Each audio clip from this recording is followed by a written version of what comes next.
Five News. Five News. High Five.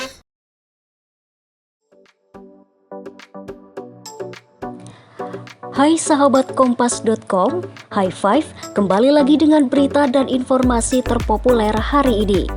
Dan inilah 5 berita terpopuler edisi 11 Maret 2023.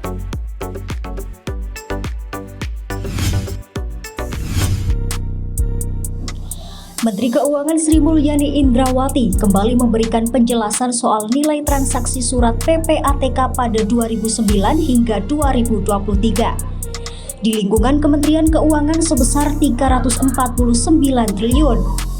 Ia memastikan surat yang menyangkut pegawai Kemenku yang dikirimkan PPATK hampir seluruhnya telah ditindaklanjuti.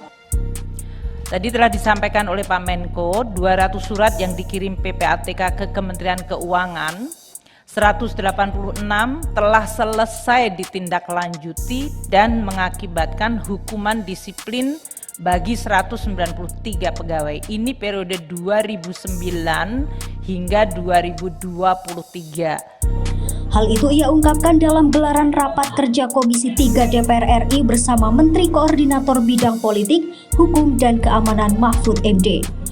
Menurut keterangan dari Bendahara Negara, dari 200 surat PPATK yang dikirimkan ke Kemenku pada periode 2009 hingga 2023, sebanyak 186 telah ditindaklanjuti, yang hasilnya terdapat 193 pegawai terkena hukuman disiplin. Mantan Ketua Komisi Pemberantasan Korupsi atau KPK periode 2015-2019, Saud Situmorang melaporkan Ketua KPK Firly Bahuri ke Dewan Pengawas atau Dewas KPK. Namun, Saud Situmorang yang didampingi mantan Ketua KPK lainnya seperti Abraham Samad hingga Novel Baswedan mendapatkan hasil yang tak sesuai ekspektasi. Mereka justru mendapat teguran dari Ketua Dewan Pengawas Tumpak Hatorangan Panggabean. Menurut Saud, Tumpak justru mengeluhkan Undang-Undang KPK membatasi wewenangnya.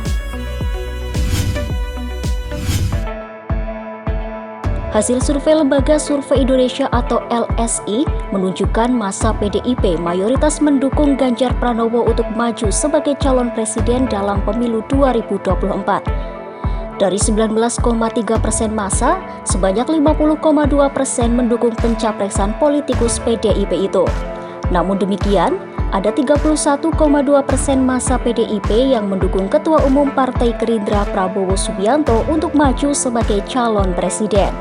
Kemudian, sebagian kecil yakni 9,3% mendukung ex-gubernur DKI Anies Baswedan.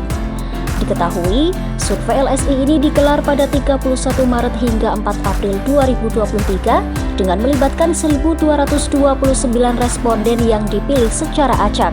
Dengan metode wawancara lewat telepon, margin of error yakni sebesar 2,9% dengan tingkat kepercayaan 95%. Ribuan warga Israel turun ke jalan pada Sabtu 8 April 2023. Mereka menentang rencana Perdana Menteri Benjamin Netanyahu untuk merombak peradilan lewat RUU Reformasi Hukum. Padahal pada momen itu, Israel tengah genting lantaran ketegangan dengan negara tetangga dan adanya 2 serangan udara sehari sebelumnya. Aksi protes warga Israel pernah dilakukan sebelumnya. Kini, demonstrasi massal itu kembali terjadi saat pertahanan Israel dibombardir negara tetangga, Lebanon, Suriah, dan jalur Gaza pasca serangan polisi mereka di Masjid Al-Aqsa Rabu 5 April 2023. Amerika Serikat menyatakan dukungannya terhadap sekutu Israel pada Jumat 7 April 2023. Amerika Serikat mendukung hak Israel untuk membela diri usai menerima serangan mematikan dan tembakan roket dari Lebanon. Berbeda dengan Amerika, Rusia dan China juga turut buka suara usai serangan Israel di Masjid Al-Aqsa pada Rabu 5 April 2023 lalu. China mendesak Israel untuk tetap tenang dan menahan diri semaksimal mungkin agar dapat mencegah eskalasi situasi lebih lanjut. Itu tadi 5 berita paling populer hari ini. Kompas.com, jernih melihat dunia.